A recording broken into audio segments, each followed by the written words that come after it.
어서 오십시오. 예, 안녕하십니까. 장인수 기자입니다. 장인수 예, 기자님 반갑습니다. 모셨습니다. 네, 장인수 기자님, 네. 저널리스트라는 유튜브 운영하시고요. 예, 요즘도 아주 맹활약을 하시더라고요. 아닙니다. 요새 좀 하는 게 없는 것 같아갖고 반성하고 있습니다. 지금 장 기자님 말씀 중에 예. 국민의힘 문 닫을 취재 내용이 있다라고 말씀하셔가지고 많은 분들이 주목하고 있습니다. 아니요, 그렇지는 않고요. 네, 뭐예요, 그러면 이건? 그러니까는 처음에 취재를 시작할 때는 그럴 줄 알았는데 네. 접었어요, 그냥 완전히. 접었어요? 예, 완전히 접었어요. 그러니까 예. 이게 뭐 무슨 내용이냐면 지금 공개한 거는 모 국민의힘 모 국회의원이 네. 술에 만취해서 옆에 있던 여성을 엄청 이제 폭행을 했고 오호. 그 여성이 병원에 이제 오랜 기간 입원해야 되는 요렇게만 말씀드렸는데 네.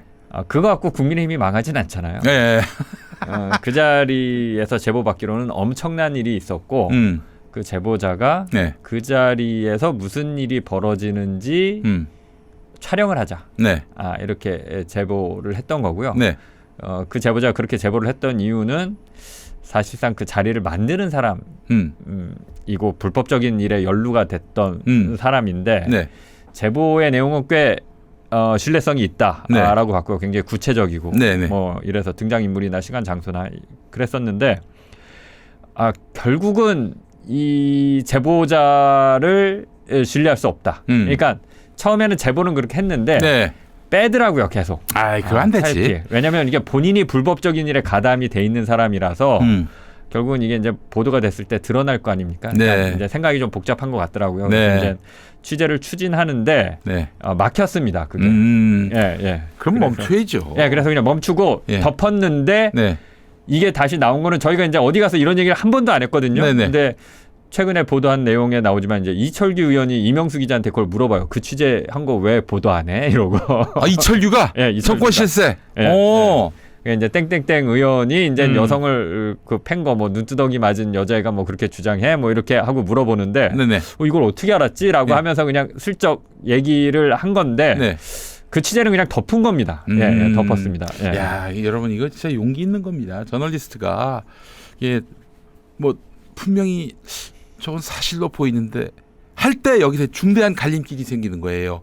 여기서 그러나 더 접근할 수가 없겠다 판단되면 접는 것도 용기인데 그냥 이거는 사실이야 하면서 확증 편향에 빠져가지고 그냥 진실 입증의 책임 따위는 던져버리고 막 그냥 그 확증 편향에 몰입을 해가지고 뭐 사실 아닌 길로 가다가 망하는 경우도 많이 있거든요.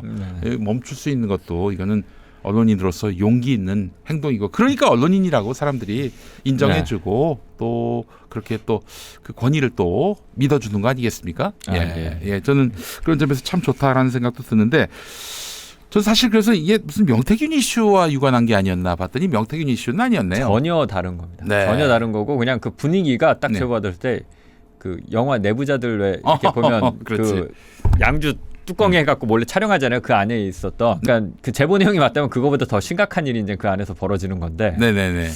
예, 좀 아쉽습니다. 근데 오래전에 덮었습니다. 네, 벌써 알겠습니다. 한 2년 전에. 예. 근데 왜 이 이야기가 지금 돌았는지 모르겠어요. 이싸 게시판에 보니까. 그게 이제 다른 방송에서 예. 이거 아마 저기 겸공인가였던 예. 것 같은데 살짝 그 얘기만 했습니다. 이제 네. 국민의힘 모 의원 관련한 의혹을 취재한 적이 있는데 그 내용을 이철규가 속속들이 다 알고 있더라. 이철규 의원이. 네. 그래서 그 얘기를 하면서 그 취재는 사실 메이드만 제대로 됐으면 국민의힘이 망할 수도 있는 취재였는데 아무튼 그냥 접었다 이렇게 얘기한 거를 이제 아마 그렇게 해주신 것 같습니다. 알겠습니다. 여러분 진짜 좋은 언론인을 구분할 때는요. 이 확증 편향이 없는 언론인도 굉장히 우리 사회에 필요하다는 점. 그리고 지금 또 유튜브도 겸하고 계시는데 사실 유튜브에서는 사실 아니어도 의심만 들어도 그걸 마치 진실인 양 떠벌리고 말이죠. 그 사태를 완전히 왜곡 오도하는 경우가 많이 있는데 그런 거에 유혹당하지도 않으시고. 그게 사실 좀 힘든 부분이에요. 그렇죠. 이 수익과 직결되는 문제기도 한데 네, 여러분 그러니까 이런 언론인이 많아져야 합니다. 그런 점을 좀 말씀드리고 싶고 명태균 이슈도 지금 취재 중이신가요? 저는 사실 취재를 안 하고 있고요. 네. 그 취재는 저랑 같이 이제 커플처럼 하고 있는 이명수 서울의 소리 이명수 기자님이 좀 취재를 하고 있는데 지금 그런 것 같아요. 명태균 쪽에서 오늘 경공을 들어보니까 박범계 의원이 오늘 또 뭐 명태균을 아마 접견을 하나 보더라고요. 방송에서 그렇게 말씀을 하시던데 민주당이랑 계속 접촉을 하는데 결국 명태균 측에서 요구하는 거는 자신이 지금 걸려 있는 게 이제 정치자금법 위반, 네. 김영선을 국회의원 공천을 주게 만들어서 네. 그 세비를 절반 나눠 먹은 게 이제 이게 불법이다라고 해서 이제 기소가 될 위기지 않습니까? 그렇죠, 그렇죠. 예. 이것과 관련해서 명태균이 계속 억울하다. 빌려준 돈 받은 거다. 김영선한테. 그리고 강혜경이 나를 그렇게 사기꾼이나 거짓말쟁이로 모른 거다. 네. 그래서 강혜경이 거짓말쟁이고 내 말을 믿어달라. 지금 이거를 요구하면서 이렇게 좀 협상 내지는 거래를 하려고 하는 것 같은데 되겠습니까 그게? 지금 이제 와가지고 그 강혜경 씨를 나쁜 사람으로 몰고 명태균이 억울했다 이렇게 민주당이 입장을 내달라는 그렇죠. 건가요? 그렇죠. 말이 안 되는 소리 하고 그런 있어. 얘기를 조금 하는 거 아니, 조금이 아니라 그거를 좀 집착을 하는 것 같아요. 그 이제 전에 지금 보니까. 그 김건희 쪽에다가 황금퐁 갖고 그 일단 나의 그 생계를 보장해 달라. 예. 뭐 그런 요청을 했다는 이야기가 있잖아요. 예, 예, 그리고 뭐 구속되지 않도록 해달라 이렇게 요청했다는 건데 그게 들어지지 않은 상황에서 지금 정보들을 계속 민주당 쪽으로 흘리고 있는 것 같고 하여튼 지금 하고 있는 행동은 결코 순수해 보이진 않아요. 그렇게 예. 안 될 겁니다. 그래갖고 포기할 건 빨리 포기해야 되고요. 명태균 씨가 갖고 있는 자료의 유통 기한이라는 것이 조기 대선 들어가서 초반 지나가고 중반 이후가 되면 이제 끝입니다. 그럼요. 아니, 이미 끝입니다. 그 윤석열은 아웃됐는데 예, 뭐. 예. 그 조기 대선 전국의 초반 정도까지 이 뭐 각 당이 경선하고 뭐 이런 정도까지만 그 유통 기한이니까 이제 뭐 한 달 정도 한 달도 건데. 아니고 윤석열 파면 시점까지 예. 파면 시점까지가 이제 사실은 그렇죠. 파면되고 그 직후까지는 황금폰의 그 사용 기한인 것 같고요. 그리고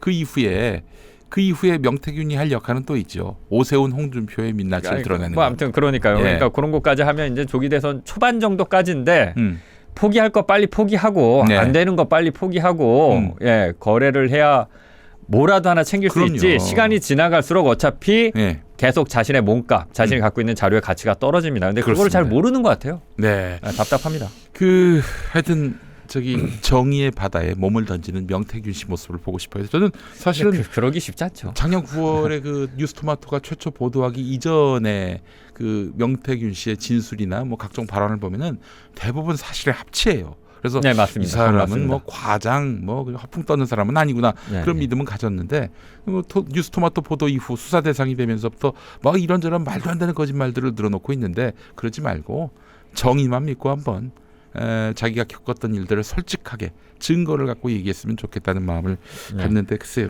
감옥에 있는 사람의 마음을 또 잘 헤아리지 못해서 하는 얘기일 수도 있어요. 제가 하는 얘기가. 예. 네. 자, 뭐 3월 초중순쯤 탄핵 여부가 결정될 것 같습니다. 예, 뭐 늦어도 3월 중순 안으로는 되지 않을까 싶습니다. 지금 3월 25일이니까 네. 열흘 따지면 이제 뭐 2월 25일이죠. 그렇죠. 최종이 예. 그러면 3월 빠르면 3월 5일, 3월 초에도 지금 나올 수 있다는 그렇죠. 거 아니에요? 뭐 사안이 예. 간단해가지고 박근혜보다도 길 이유는 없을 것 같아요. 이전에 그게 한 2주 정도였죠. 박근혜 때도 2주를 넘기지 않았던 것 같은데. 그렇죠. 예. 이거는 그거보다 더 길어질 이유는 없는데. 노무현 전 대통령이 14일 2주였고요. 네. 박근혜는 11일. 네. 예. 그러니까 다 한 2주 정도 그 남짓이었는데 네. 그렇게 봐도 한 3월 10일 그러면. 예. 네. 예. 몇 대 몇으로 나올 것 같아요? 저는 8대 0 확신합니다. 8대 0. 예. 전부 다.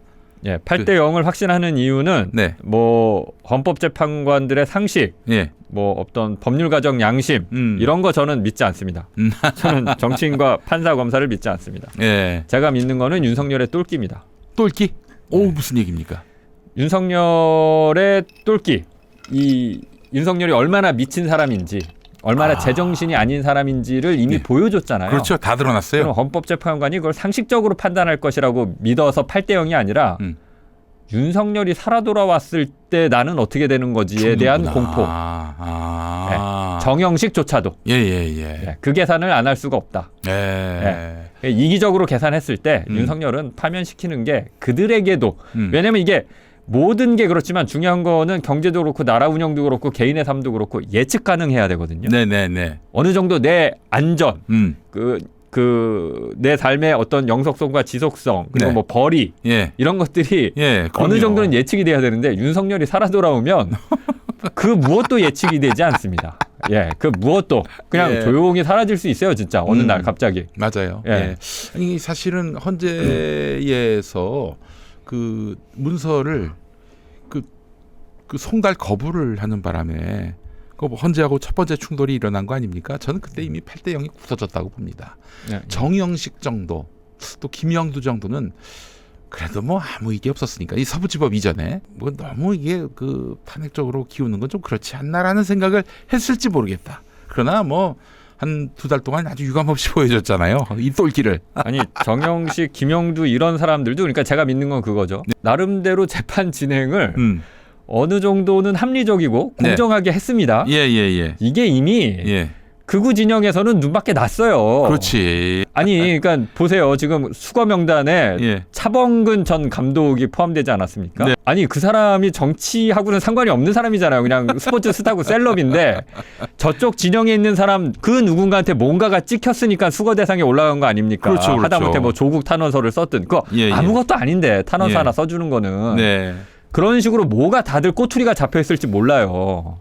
여러 개 잡혀 있을 겁니다. 정영식, 아마 김영두도 저쪽 진영에. 윤석열이가 깜빵에서 돌아갈 날만 기다리고 있다 그러면 아마 지금 그 깜빵에 있어서 뭐 하겠어요. 뭐 공책에다가 어떤 새끼 손볼지 아마 그렇죠. 이름을 적을지 않을까 그렇죠. 하는 그런 네. 생각이 듭니다만 헌법재판소에서도 여러 차례 삐졌을 겁니다. 그걸 바라보고 있는 김건희도 마찬가지고. 예. 네, 그래서 살아 돌아올 수가 없다. 저는 그렇게 봅니다. 김건희. 지금 김건희가 사실상 윤석열 머리 위에 있었고요. 오늘 또 한겨레 보도를 보니까 그 이준석이 그 성상납 의혹에 휘말렸을 때 막 고민이 되니까 명태균한테 문자를 보냈더니 명태균이 윤석열은 아무것도 아니다. 김건희한테 가서 뭐 하여튼 뭐 예. 만나서 해결하라 뭐 이렇게 얘기를 했단 말이죠.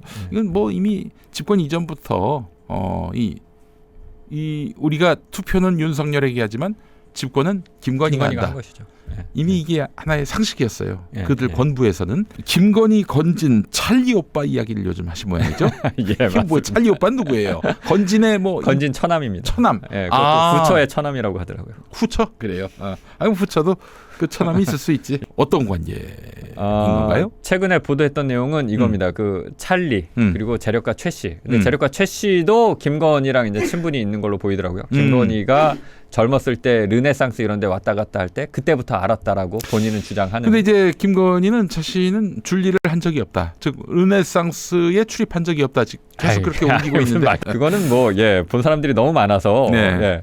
근데 아무튼 이 사람들이 윤석열이 검찰총장일 때 그리고 지난 대선 기간에 강남의 룸사롱 그것도 네. 아주 고급 룸사롱인 템프로를 네. 여러 군데 돌아다니면서 술을 마셨고 네. 그것도 외상으로 술을 마셨고 여러 가지 무리를 일으키는 일들을 했었고 뭐 거기서 때리고 욕하고 뭐 그랬던 모양이죠. 때리고 그런 건 아니고요. 예. 자기가 단골로 가던 그 룸사롱이 그때 코로나 기간 중에 예, 완전히 전면 영업 중단이었잖아요. 이게 몰래 영업하다 걸린 거죠. 그것도 2번 연달아 예. 몰래 영업하다 걸리고 네. 잠시 후에 또 몰래 영업하다 또 걸리고 이거를 기소유예로 빼줬다라고 지금 마담이 얘기를 해요. 그래서 벌금을 한 푼도 안 냈다라고 합니다.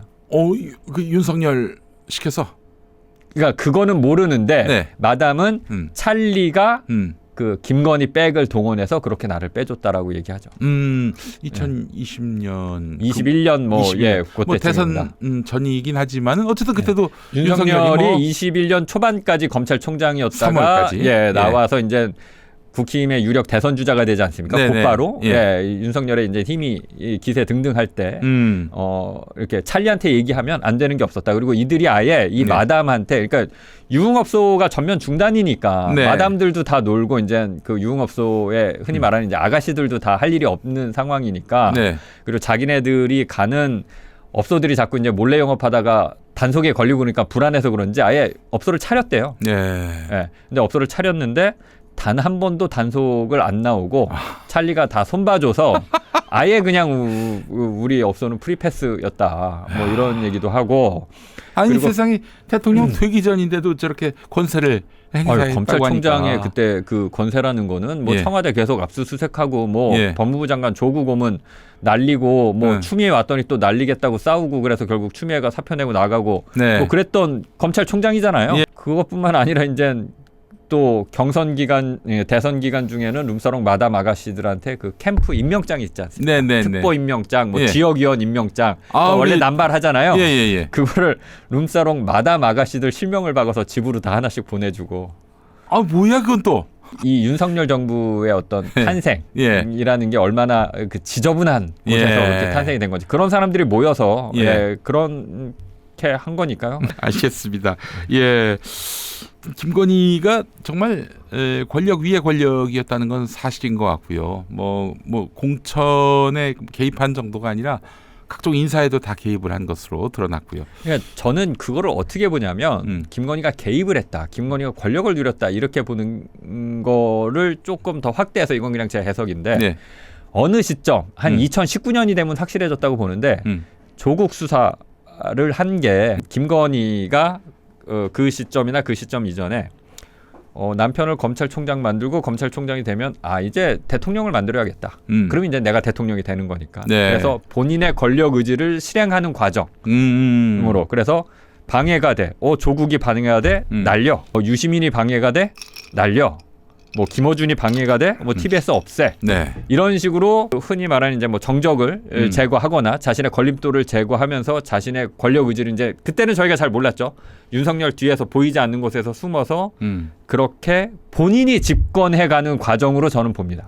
그래서 남편을 대통령으로 만들었지만 결국 김건희가 집권한 거고 최재형 목사랑 그 아주 초반에 네. 나눈 대화 보면 자신감에 차 있잖아요. 그렇죠. 좌우 내가 통합하겠다. 남북 관계 내가 해결하겠다. 이 자리에 올라오니까 국민들부터 하게 된다. 내가 다 문제 해결하겠다. 뭐 이런 식으로 얘기를 하는데 예. 막상 대통령이 됐더니 자기 마음대로 할 수 있는 게 많지가 않잖아요. 또 네. 김건희 입장에서 보면 예. 뭐 2차 양명주 계속 되고 뭐 또 명태균 터지고 그러니까 야 이거 안 되겠다. 이거 이렇게 가다는 내가 죽겠다. 그냥 쿠데타 하자. 이렇게 자신의 권력 의지를 계속 확대 실현해 나간 과정으로 보고 그렇게 해석을 하면 다 얘기가 돼요. 이게 뚜렷한 증거는 없지만 그냥 다 자연스럽게 해석이 돼요. 그럼 모든 결국 상황들이. 뭐 이번 계엄도 김건희가 저는 그렇게 지시했다고? 봅니다. 그렇게 보는 것이 합리적이다. 예. 아니 그러니까 최재형 목사가 왜 수거명단 이건 그냥 김건희의 사감이 아니면은 그리고 해석이 안 되잖아요. 그 MBC 보도였는데 그 사실 애초에 그 수거 대상 15명 중에 한동훈은 포함되어 있지 않았는데 한동훈이 그 이번 계엄이 반헌법 반법률적이다 이렇게 얘기를 했죠. 이런 취지로 얘기를 하니까 갑자기 연락이 와가지고 한동훈 추가, 한동훈 추가가 됐다는 거죠.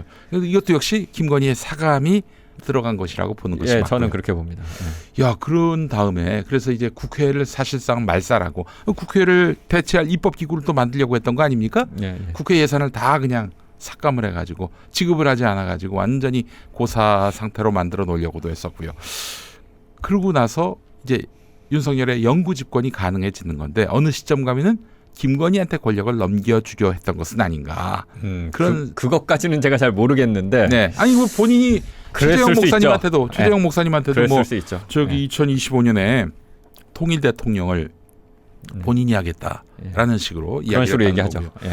야, 진짜 이런 골 때리는 것들 진짜 완전히 이 만화도 이런 줄거리는 않습니다. 이런 리얼리즘이 많이 떨어지는 이런 환상, 공상 이런 것들을 그 현실로 실현하려고 했던 이자들, 너무 국민들을 우습게 여겼고요. 대한민국의 민주주의 역량도 굉장히 평가절하했던 것이고요. 그동안 한없이. 우리가 우리 시스템에 대한 믿음 같은 게 그래도 좀 있었던 것 같은데 이것이 얼마나 허약한지 정말 근본부터 다시 고쳐야 됩니다. 윤석열이 이제 집권함으로써 우리가 이제 정말 이게 투표가 한때의 어떤 그런 불만과 화풀이가 돼서는 안 되겠구나. 5년 우리 미래를 누구에게 맡길 것인가 정말 심도 깊게 고민을 해야 될 그 고민 끝에 결론을 내려야 할 문제구나라는 것들을 국민들이 많이 이번에 성찰하시지 않았겠는가 하는 그런 생각이 듭니다만은 자 이번 조기 대선, 뭐 조기 대선이라고 뭐 봐도 무리는 아닐 것 같습니다. 조기 대선이 될 것 같은데 신천지가 다시 개입할까요? 어떻습니까? 지난 대선 때는 개입했잖아요. 그러니까 그런 의혹이 강하게 있죠. 네. 그 한 말씀만 드리면 2020년에 이제 코로나가 처음 발생했을 때 네. 그때 이제 이재명 경기도지사, 네. 고 박원순 서울시장이 이제 신천지 교회를 막 대집행하고 했던 일이 있습니다. 왜냐하면 네네. 처음에 코로나가 신천지를 통해서 확산이 되죠. 그렇지. 그때 이동재 기자가 예. 한동훈한테 물어봅니다. 신천지 압수수색 하냐고, 언제 할 거냐고. 아, 그 동아일보 채널 A. 네, 채널에 예. 이동재 기자가. 예. 한동훈이 안 해. 예. 안 해. 안 해. 예, 예, 신천지 우린 안 건드려. 예. 이렇게 얘기를 하거든요. 예. 저는 그게 시작이었다고 봐요. 그때 예. 김건희가 예. 내 남편 대통령 만들어야 되는데 종교단체 건드리는 거는 좋을 게 없어. 신천지는 패스. 요렇게 갔던 것이 아닌가. 그때 손을 잡은 것이 아닌가. 아. 예. 그리고 박원순, 이재명, 민주당의 차기 대선 후보급으로 거론되는 사람들은 신천지를 쳤고 윤석열의 검찰은 신천지를 봐주는 방식으로 갔고 네. 이게 이제 신천지가 완전히 그 저쪽 윤석열 쪽으로 붙는 계기가 된 거고 저는 이 기획도 김건희가 한 거다라고 해석을 합니다. 그러니까 네. 이건 뭐 그냥 제 해석이니까 뭐 아니라고 생각하시면 그렇게 해도 되는데 네. 저는 그렇게 굳게 믿고 있고요. 네. 예. 근데 이제 그 신천지가 이번에 다시 또 등장을 할 것이냐 그거는 솔직히 제가 잘 모르겠습니다. 그럴 이유가 있을지 뭐 어쩔지는 잘 모르겠는데 서부지법 난동에도 지금 또 신천지가 있는 거 아니냐라는 그 얘기가 나오고 있고 실제로 저한테 신천지 그 신도들이 많은 제보를 줬어요. 아, 신천지 신도가 예예예. 맞는 것 같다고. 서부지법에 서부지법 난동에 예. 신천지의 젊은이들이 개입한 게 맞는 것 같다. 오. 그래서 그 제보를 한 이유는 이게 걱정이 된다. 신천지 교회가. 그러니까 예를 들면 신천지 신도들 중에 네. 정치에 관심 없는 사람들도 있을 거 아니에요. 그냥 그렇죠, 마음이 그렇죠. 힘들어서 그냥 예. 그런 종교에 의지하는 사람들도 있을 거 아닙니까? 네네네. 고향이 뭐 전라도에도 뭐 신천지가 있을 수 있고. 그럼요. 아니 분들은 광주에 그 그러니까. 베드로 지파라고 아주 굉장히 큰 데가 있어요. 그러니까 그런 네. 사람들은 굳이 이제 국민의힘을 뭐 이렇게 좋아를 할 이유가 없는데 네. 그러니까 교회가 걱정된다라고 하면서 이 네. 사람들이 하는 얘기는 그거예요. 여러 명이 제보를 주셨는데 예. 어느 순간 극우화됐다. 신천지가.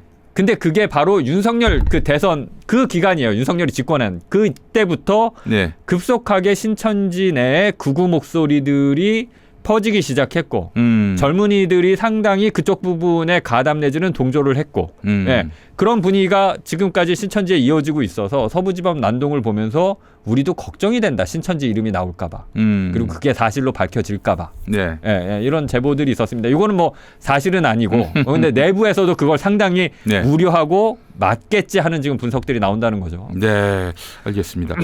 자, 그래요. 하여튼 뭐 이번 민주당뿐만 아니라 그 국민의힘 안에서도 경선 과정에서 신천지 개입은 상당히 그 염려하는 그런 네. 이슈입니다. 그 지난 경선 때 한번 이상한 그래서 결과가 나왔었죠. 그 중간에 결과에서 경선에서 민주당, 말하자면 여론에선 이겼는데 당심에서 진 네. 어떤 후보가 있습니다. 네. 그 후보가 이번에 아주 3년 동안 신천지를 공들였다는 얘기가 있어요. 그래서 이번에 그렇습니까? 자기한테 그 유리하게 좀 역할을 해달라고. 그래서 지금 그 신천지하고 3년 전에 신천지 때문에 분류를 삭혀야 됐던 그 후보가 지금 거의 손잡았다. 이런 설이 정가에 파다합니다. 예, 뭐 누구라고 굳이 말씀은 안 드리겠습니다만은 와 서부지법에 신천지 신도들도 개입했다. 뭐 그도 그럴 것이 아니 그렇게까지 할 이유가 있는가? 이게 종교적 뽕을 맞지 않고서는 이게 가능할 일이 아닐 텐데 아니 법원을 그렇게 침탈해 가지고 벌어질 일은 굳이 뭐 꼭 법률을 알지 못해도 뭐 심각한 후폭풍이 있을 것이다라는 생각이 들만도 할 텐데. 그런 정상적인 생각을 뭐 못하는 거죠. 그러니까 네. 종교적 뽕을 맞지 않으면 가능하지 않은 일인데 아니나 다를까 여기 신천지가 또 여기 짙게 그림자를 보이고 있다 이런 얘기를 해주셨습니다.